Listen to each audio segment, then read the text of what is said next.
It's me again, not an expert in this.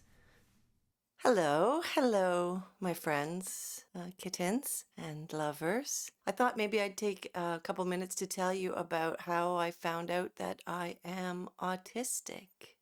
So while my challenges have been private, they've happened my whole life. I have memories going back to being very young and experiencing these challenges. Countless experiences of getting overwhelmed by people, of getting confused in new situations, of getting lost, going to places, of mishearing important information, of misplacing important things, of mismanaging my time, and working to exhaustion and crashing and basically collapsing for several days or weeks. And these crashes, the crashes were physical. I would be exhausted, I would be sick, I would have stomach issues, I would have terrible headaches, and I would have these mental crashes as well. I tried to train it to be helpful, but for the most part, my internal monologue was always telling me that I should be doing something differently, that I should know how to do this, and that I should just do what everyone else does. That's the way to do it. Just be normal. Just fit in. Don't be a freak. Don't be an alien.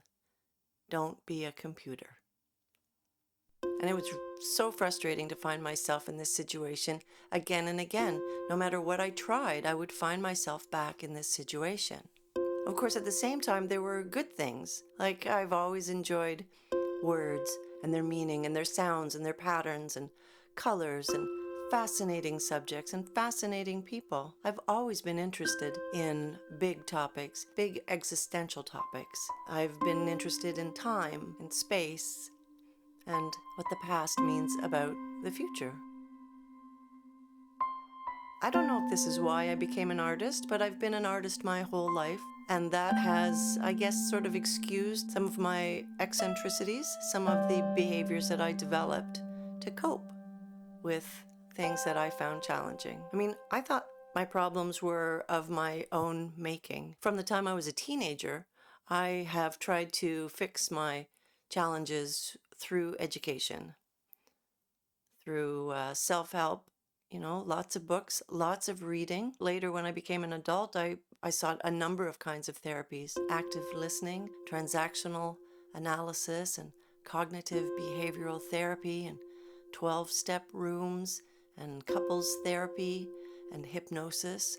All of these things were attempts to feel better about what was going on. Why are these things happening all the time? I just thought it was me.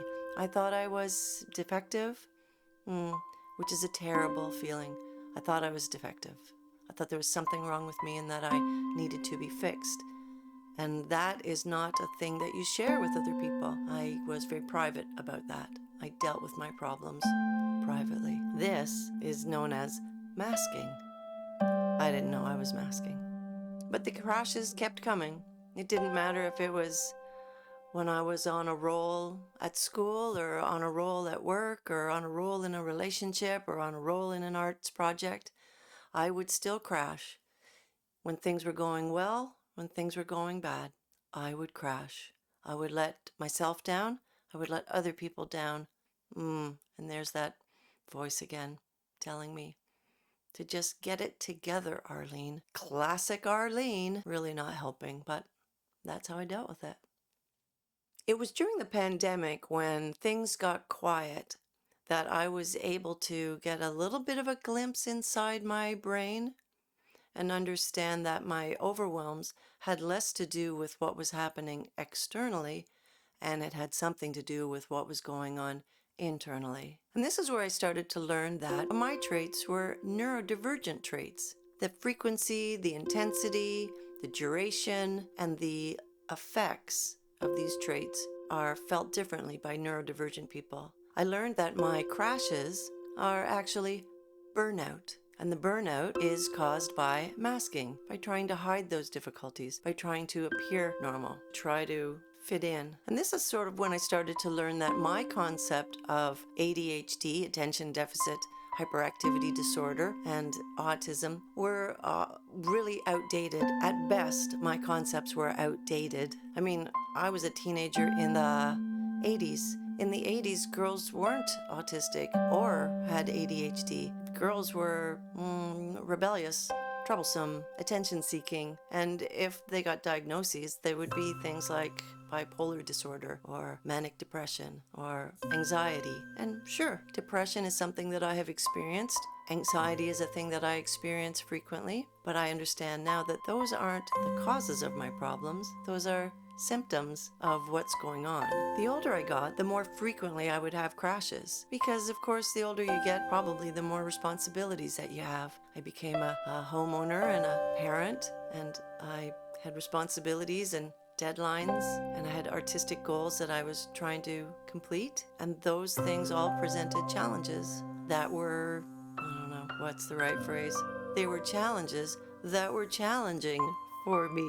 And I didn't really have a way to express them or explain them or deal with them or to cope with them at all. So that masking led to burnout. And that's why I'm doing this project, this coping mechanism project, is to share with other people what masking looks like and maybe help other people. Do you recognize yourself in me?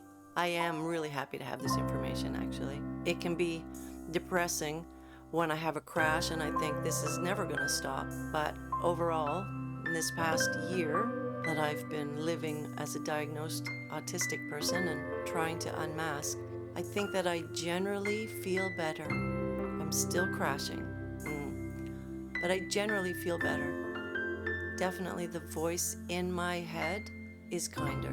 I have a little more empathy for myself. I understand some things that I need to do. I need to work on my sleep, get a better sleep schedule. I need to drink water and stay hydrated. I need to eat healthy foods on a regular schedule. And I need to enjoy the things that I enjoy. I need to stim when I can stim. I need to do what makes me happy. Have I been talking forever? I'm sick of hearing myself talk. I appreciate you being here and listening to this. I wonder, are your experiences similar? Are you neurodivergent? Or do you wonder if you're neurodivergent? Well, why don't I leave it on that note? Thank you. If you are so inclined, please like and or subscribe and or comment. It really helps with the algorithm to push the video out to more people who are maybe like me and don't normally ask other people for help. Thank you.